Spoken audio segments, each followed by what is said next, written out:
Alors, pour la prochaine escale, nous partons en Asie, où s'il y a bien un animal vénéré, adulé, respecté dans la plupart des pays, il s'agit de l'éléphant. Bonjour Arnaud. Alors, constat étonnant cependant, cet animal se fait de plus en plus rare sur le continent asiatique. Comment vous expliquez le paradoxe ? Oui, vous avez raison, Laurent, l'éléphant est un animal vénéré et fait partie intégrante de la culture ici en Asie. Prenez l'Inde et l'hindouisme, Ganesh, le dieu à la tête d'éléphant, le dieu de la sagesse et de la connaissance. Chez les bouddhistes, il fait partie d'à peu près toutes les légendes, mais aussi vénéré soit-il, le pachyderme est en voie de disparition malheureusement.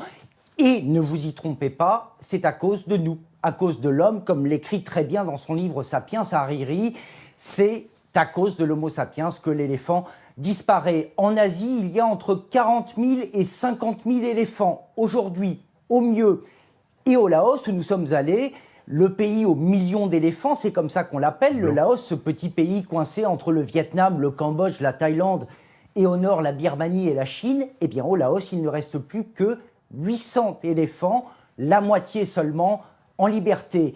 Mais il y a des gens pour s'occuper d'eux, et notamment des Français. Nous sommes allés les voir. C'est un reportage signé Angélique Forger et Antoine Védéier. Regardez. On dit du Laos que c'est le pays du million d'éléphants. En réalité, il en reste aujourd'hui moins de 800. Un emblème national et sacré, désormais menacé d'extinction. À 200 km de Vientiane, la capitale, il existe dans le nord du pays un centre de conservation pour éléphants. Ouais, ça va aider. Et ce sont 2 Français qui en ont pris les rênes il y a 2 ans. Quand on est arrivé là, on connaissait rien sur les éléphants d'Asie. Et maintenant, on apprend et on découvre une espèce fascinante. Pour ce commercial de formation et cette ancienne contrôleuse de gestion, les éléphants sont devenus une passion. Nous, notre objectif, c'est vraiment de protéger les éléphants d'Asie. Tous les jours, on travaille pour eux.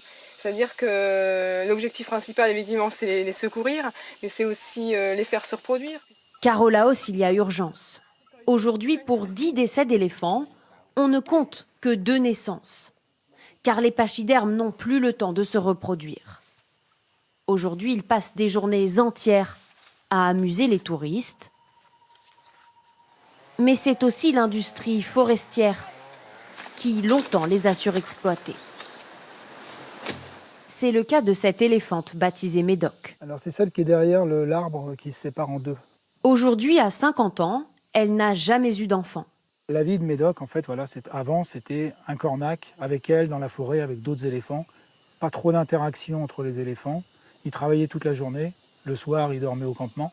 Elle était attachée à un arbre pour toute la nuit. Donc, elle ne pouvait pas vivre sa vie d'éléphant, en fait. Désormais, ici au centre, les éléphants sont protégés et soignés. Pour des blessures de leur vie passée, mais aussi pour les petites plaies du quotidien. Elle s'est blessée avec un bambou ou quelque chose comme ça. Elle a certainement voulu attraper à manger et elle s'est ouvert la peau. Aujourd'hui, le centre compte 29 éléphants et autant de cornacs, dont Sivan Ponassa. Il travaille ici depuis 2 ans. Avant, j'étais cornac dans l'industrie du bois et cela me rapportait de l'argent pour moi et ma famille. Mais en fait, il n'y avait que cela qui comptait. L'éléphant passait après. Ici, j'ai appris à respecter l'animal, à le soigner. Ma vie et celle de l'éléphant sont bien meilleures qu'avant. Pour financer ce projet de conservation, le centre s'est ouvert récemment aux touristes. Hey, bonjour. Ici, des Belges, des Français et des Allemands.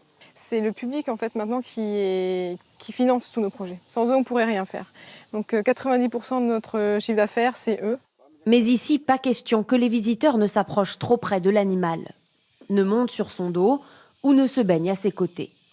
C'est ce qui fait la différence entre ce centre et la très grande majorité des camps qui existent en Asie. Les éléphants sont mis au service des visiteurs pour les amuser, pour les distraire, mais on oublie complètement le bien-être de l'animal.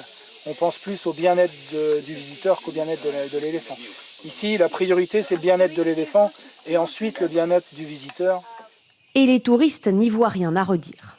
On avait vraiment choisi d'aller dans un centre où on était beaucoup plus respectueux de l'animal. Alors après, bon, oui, ça donne envie d'aller près d'eux, etc. Mais si on sait que c'est pour leur bien-être, non, la distance n'est pas spécialement gênante. Le travail du personnel pourrait bientôt porter ses fruits. Dans quelques mois, une éléphante devrait mettre bas. Ce serait une première dans l'histoire du centre. Ouais, superbe initiative. Est-ce qu'il existe d'autres solutions pour préserver les pachydermes? J'imagine que oui, Arnaud. Oui, il en existe, bien sûr, vous l'avez vu, celle-ci est formidable dans le reportage, mais les éléphants disparaissent tout simplement parce qu'ils ont perdu leur forêt, leur habitat naturel, et là, pour le coup, le mal est fait. Et puis ces éléphants sont épuisés et donc ne se reproduisent plus. Il faut donc améliorer déjà les conditions de vie des éléphants, interdire les camps de labeur pour éléphants, interdire les camps de débardage, et puis arrêter l'exploitation de ces éléphants pour l'industrie touristique. Certains proposent des congés maternité pour éléphants pour qu'elles aient le temps de donner naissance, parce que vous l'avez entendu, pour 10 éléphants qui meurent, il y a seulement 2 naissances, et ça, Laurent, c'est vraiment très très insuffisant pour la survie de l'espèce. Mais pourquoi, Arnaud, ne pas les remettre tout simplement en liberté? Parce que c'est dangereux, et puis parce qu'il y a toujours du braconnage. Les éléphants sont vulnérables pour l'ivoire, même si le commerce a été en principe interdit, et pour leur peau. Et qui veut la peau des éléphants, si je puis dire, eh bien, ce sont les Chinois, parce que c'est bien pour le cuir, et c'est bien aussi pour la médecine traditionnelle chinoise. Ça soigne les problèmes d'acné, d'eczéma, mais aussi les problèmes digestifs. Et malheureusement, du coup, les massacres d'éléphants, que ce soit en Birmanie ou au Laos, eh bien, ces massacres continuent. Oui, au Laos, où il y avait un ordre, une médaille qui s'appelait le millier d'éléphants blancs, je vous parle de ça, d'un temps que les moins de 20 ans ne peuvent pas connaître, Arnaud, comme vous et moi, bien sûr. Merci beaucoup, en tous les cas, pour ces images.